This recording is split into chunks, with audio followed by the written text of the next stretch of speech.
Sorry, this is our first, our team members. And this is our project overview.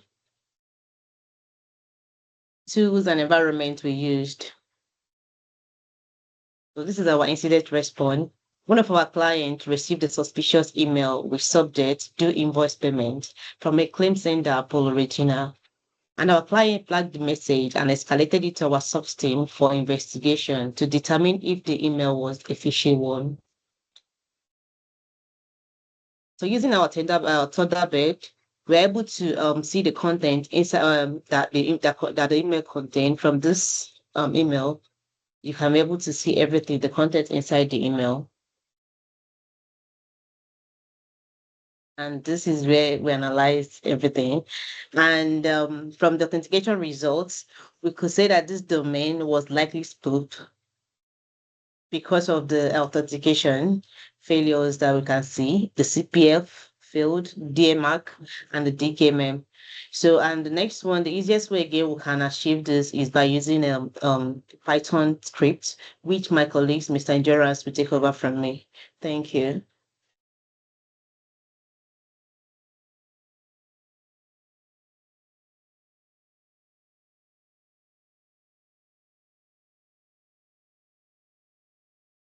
All right, my name is Rock Endurance. Thank you, Judima. So in addition to what my colleague presented on the phishing analysis, we also use a Python script, Python 3 tool to make the process. This script is open source, meaning it's free to use. And I will also walk you through on what we did with the attachment and the email notification check. The first thing we did was we extracted the content of this suspicious email. Which was a bank payment.eml. To do this, we use a Python script. This allows us to be able to pull out both the embedded URL and the attachment for further analysis. The next thing we did was the URL analysis.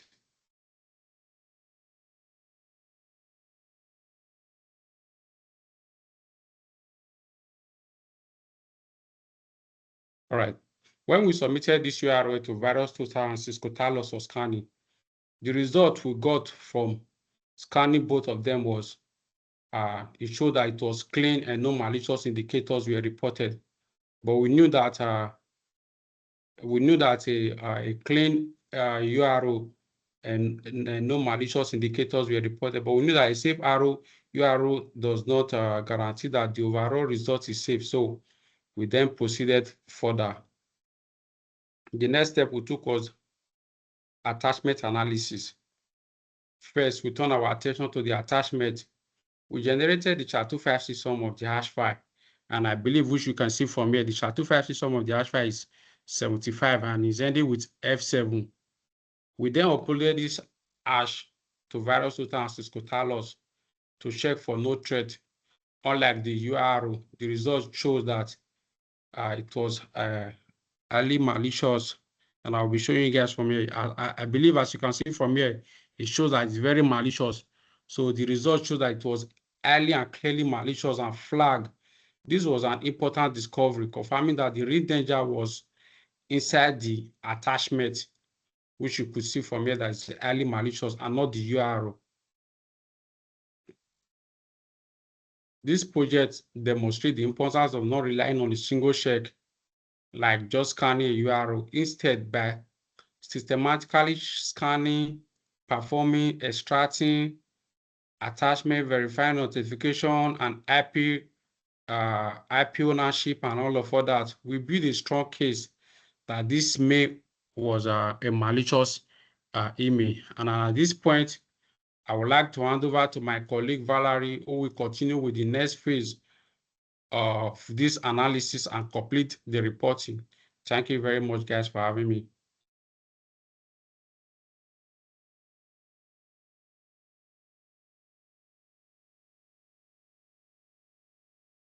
Okay, thank you, Endurance. I'll take it from here. So my name is Valerie, and for this automation, we used Phishing tool.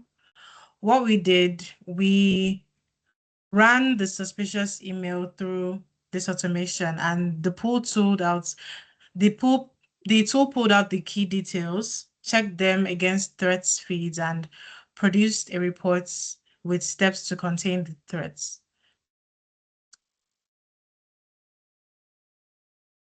I'll be showing you the details that it pulled from the PhishTool. So firstly, the first thing the PhishTool checked for was whether the email really came from who it claimed. So we're moving to the authentication page. And what we can see from here was that it failed 3 checks, the SPF, DKIM, and DMARC. And in simple terms, what this means is that it didn't prove that it came from the real Mossad domain. The next thing that the PhishTool checked for was it traced the path of the email and flagged the starting IP address. So as you can see here on this line, originating IP, the route looked unusual for a genuine invoice email, which raised another red flag. I'll be showing you the routes that it took. And as you can see here, it raises red flags because it was received by Proton Mail, which is quite unusual. Moving on to the attachments, the email had an attachment called quotation.io, which you can see on this page. And what PhishTool did, PhishTool recorded its details and generated a hash. When my colleague checked on VirusTotal, you could see that 40 out of 62 vendors flagged it as malicious and identified a Trojan dropper, which confirmed further that the file was dangerous. PhishTool also checked the URL. It put out links in the email, even though they weren't flagged right away.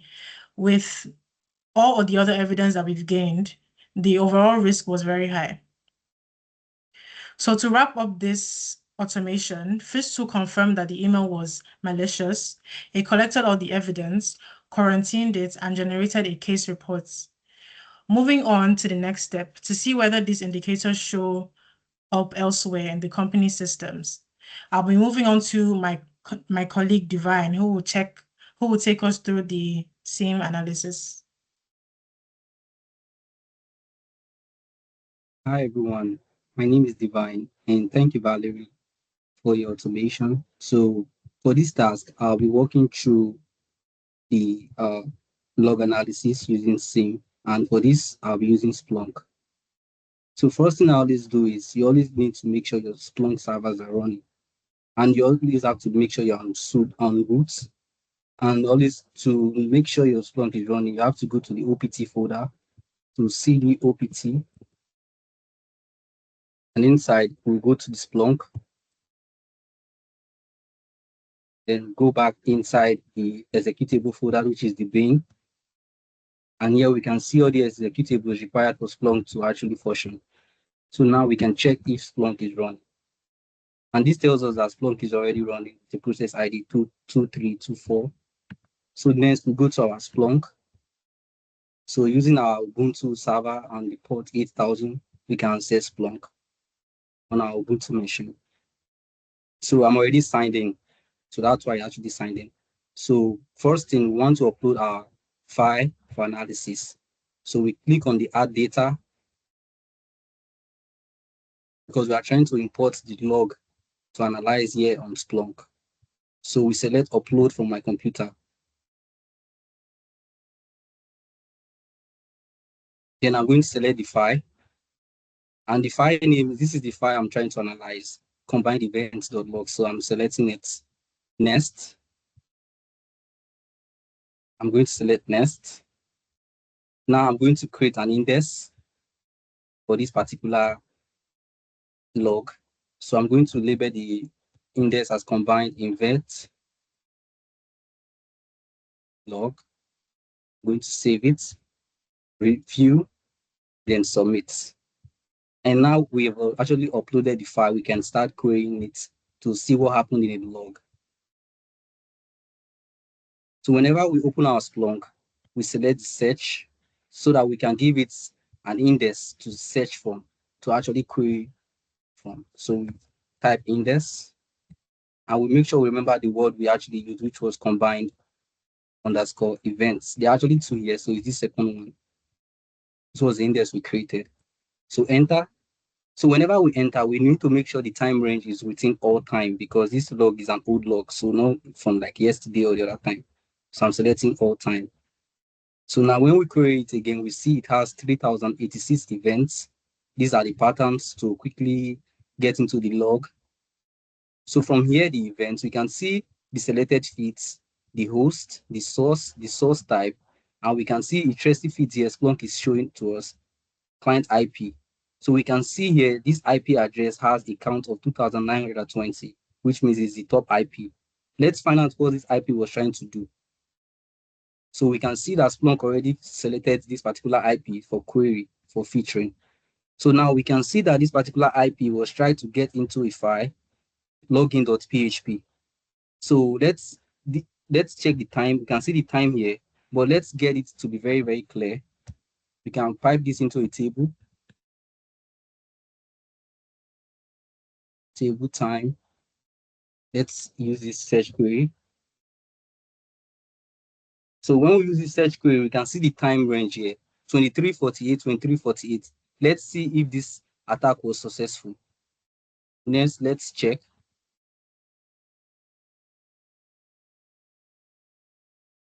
Let's check the status code.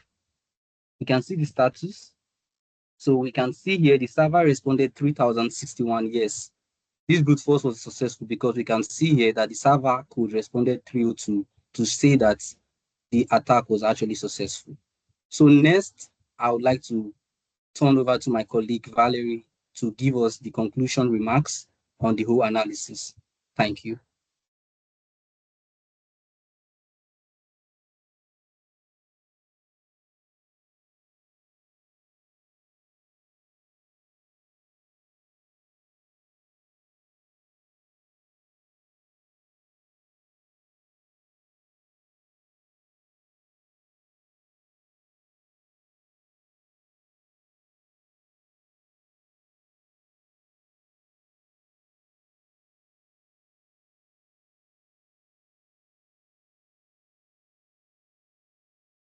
Valerie, your mic is mute.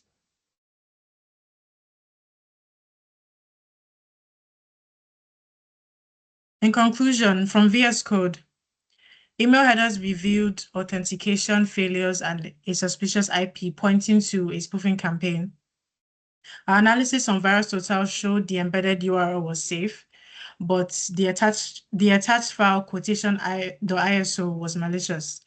It was a Trojan waiting for receiver to click and open it, so it can infect our system or steal their information. The log analysis clearly revealed a brute force attack, and the attack succeeded because we saw the server got redirected also.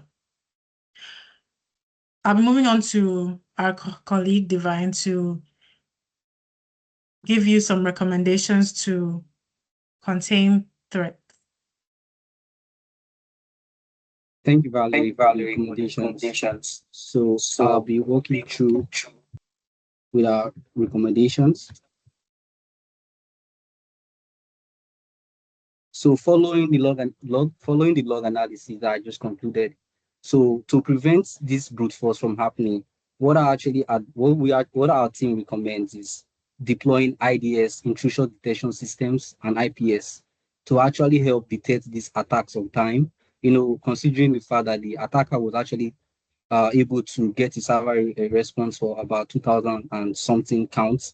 If there was an IDS, definitely we would have been notified, or a SIEM in place, actually, like the Splunk configured to actually get IDS and IPS notifications. Definitely, it would have been easily compromised, and the indications, the whole incident would have easily been contained, and the brute force would actually be non-successful.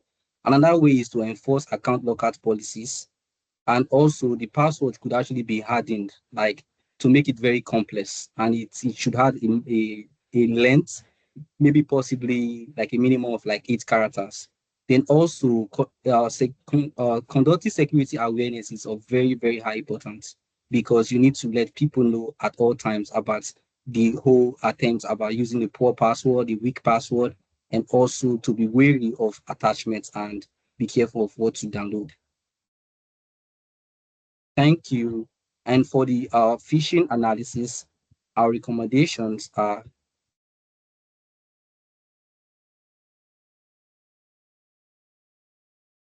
to enforce and ensure domains are configured with SPF and DKIM, because a domain having authentication issues actually could be easily spoofed.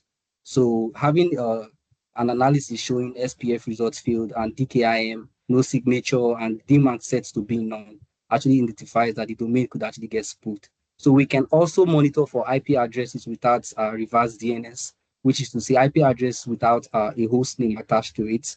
And also a phishing campaign is very important to actually educate recipients to report suspicious invoice or suspicious emails as soon as they see it. They should not even click it or open it.